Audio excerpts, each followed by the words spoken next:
திராவிட முன்னேற்றக் கழகத்தின் மிக முக்கியமான அமைச்சர் கே.என். நேரு அவர்களது பண்ணை வீட்டில் மறைத்து வைக்கப்பட்டிருந்த கருப்பு பணங்களை அமலாக்கத்துறை அதிகாரிகள் கைப்பற்ற உள்ளதாக தகவல்கள் தற்பொழுது கிடைக்கப்பெற்றுள்ளது.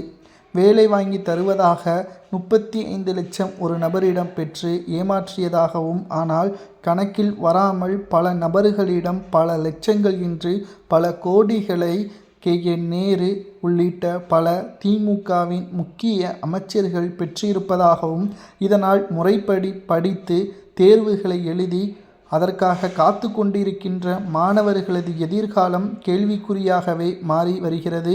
தற்பொழுது தி.மு.க ஆட்சி என்றால் நிச்சயம் பணத்தை கொடுத்துதான் அரசு வேலை வாங்க முடியும் என்ற நிலைமை உருவாகிவிட்டது. சரி, தி.மு.க.வின் மிக முக்கியமான அமைச்சர் கே.என். நேரு அவர்கள் மீது இதுவரைக்கும் எந்த ஒரு நடவடிக்கையும் தி.மு.க.வின் தலைமை மேற்கொள்ளவில்லை. உடனடியாக அமைச்சர் கே.என். நேருவின் பதவி பறிக்க வேண்டும். திராவிட முன்னேற்றக் கழகத்தின் ஒட்டுமொத்த அதிகாரங்களை கே.என். நேரு அவர்கள் துஷ்பிரயோகம் செய்வதாகவும், இதுவரைக்கும் அவர் கைப்பற்றப்பட்ட அனைத்து லஞ்ச பணங்களையும் உரியவர்களிடம் ஒப்படைக்க வேண்டும் என்றும் பல்வேறு கருத்துக்கள் சமூக வலைதளங்களில் வைரலாக பரவி வந்தாலும், தற்பொழுது அமைச்சர் கே.என். நேரு அவர்களது பண்ணை வீட்டில் அமலாக்கத்துறை அதிகாரிகள் சோதனைகளை நடத்தவுள்ளதாக தகவல்களும் தற்பொழுது கிடைக்கப்பெற்றுள்ளது.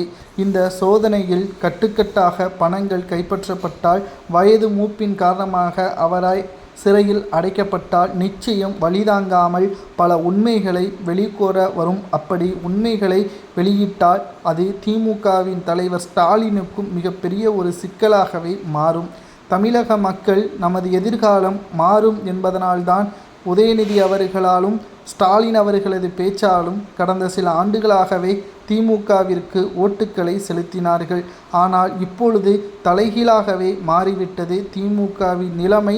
பணம், எதற்கெடுத்தாலும் பணம், சட்ட ஒழுங்கு சீர்கேடு, பெண்களுக்கு பாதுகாப்பு இல்லாதது என்று சொல்லிக்கொண்டே போகலாம். தி.மு.க ஆட்சியில் பணத்தை வைத்தால் மட்டும்தான் வேலையை முடிக்க முடியும் என்ற நிலைமை உருவாகிவிட்டது.